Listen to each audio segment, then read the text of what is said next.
दूसरी खबर, अनोखा मामला, ध्यान से सुनिएगा, दिल खुश हो जाएगा और आपको पता चलेगा कि ईरान का दिमाग कितना तेज है।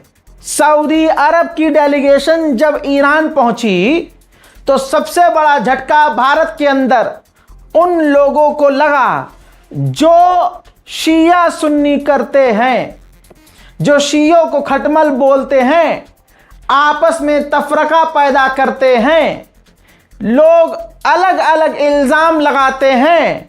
मैं शिया समुदाय को डिफेंड नहीं कर रहा हूं, तुम दिन रात गाली बको, लेकिन अल्लाह जिसे इज्जत देता है, देख लो ईरान को, तुम कहां हो। मैंने कीड़े मकोड़ों को देखा है, हराम की नस्लों को देखा है कि अभी भी वो कमेंट सेक्शन में शिया सुन्नी कर रहे हैं। पहली बात, ज्यादातर शिया सुन्नी करने वाले आपको पाकिस्तान से मिलेंगे।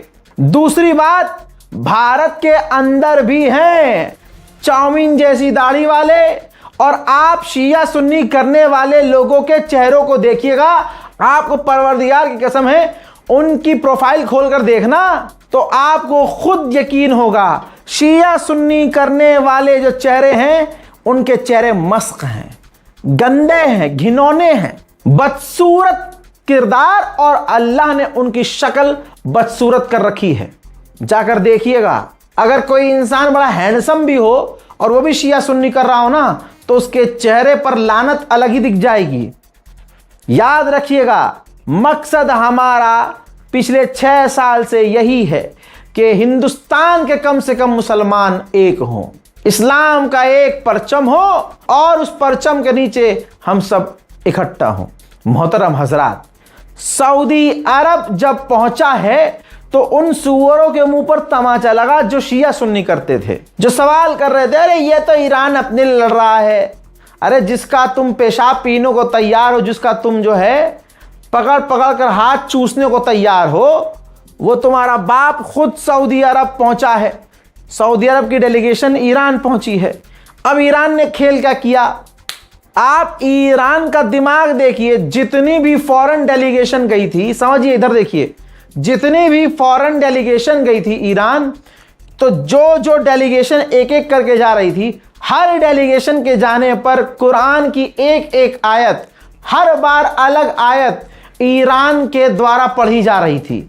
यानी अगर भारत की डेलीगेशन गई तो उस वक्त कोई एक आयत उनके लिए, उनके इस्तकबाल में पढ़ी गई, ठीक, जब वो पहुंचे। ऐसे ही जब दूसरे देश के डेलीगेशन पहुंचे तो दूसरी आयत पढ़ी गई। ये सिलसिला चलता रहा।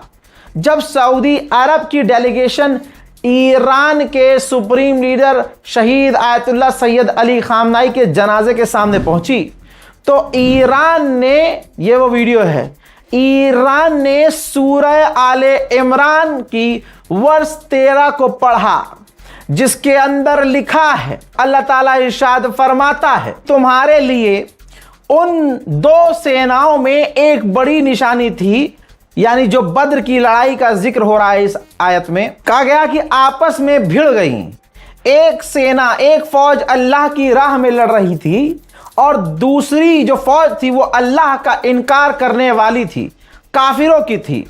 देखने वालों को वे काफिर अपनी आंखों से अपने से 2 गुना दिखाई दे रहे थे। यानी दुनिया ने देखा कि बड़ी सेना दूसरी तरफ है और अल्लाह वाली फौज दूसरी तरफ है और वो कम है, लेकिन अल्लाह अपनी मदद से जिसे चाहता है जीत दिलाता है। बेशक इस बात में उन लोगों के लिए बड़ा सबक है जो समझ और सूझबूझ रखते हैं।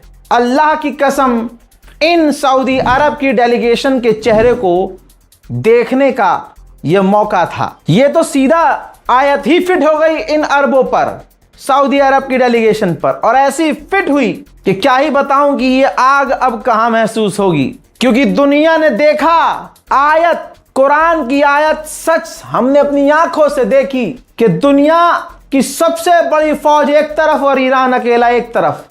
दुनिया कह रही थी कि ये कैसे जीतेंगे, ये तो दुनिया के सबसे पावरफुल देश हैं, और अरब काफिरों का साथ दे रहे थे और आज भी काफिरों का साथ दे रहे हैं। दुनिया कह रही थी ईरान कैसे जीतेगा, ईरान तो छोटा सा देश है, लेकिन अल्लाह की मदद ईरान के साथ थी। मैं बार बार आपसे कह रहा था कि ईरान का कमाल नहीं है, ये तो परवरदिगार आलम का कमाल है। ये तो अल्लाह ताला की मर्जी है कि अल्लाह ईरान को ताकत दे रहा है। कमाल हो गया भाई। ऐसे कहते हैं जलील करना, इज्जत से जलील करना इसे कहते हैं। इसी के साथ कतर ने भी आपने देखा कि अमेरिका और इजराइल का साथ दिया। तो जब कतर की डेलीगेशन पहुंची है खामनाई के जनाजे के सामने, तो इनके स्वागत में कुरान की आयत पढ़ी गई, सूरह अल फतह की वर्स 2, जिसमें अल्लाह फरमाता है कि अल्लाह तुम्हें माफ करे तुम्हारे गुनाहों पर, अल्लाह तुम्हें बख्शे, तुम्हें तुम्हारे गुनाहों से आजाद करे, अल्लाह तुम्हें हिदायत दे कि तुम अपना काम ईमानदारी से करो। सिर्फ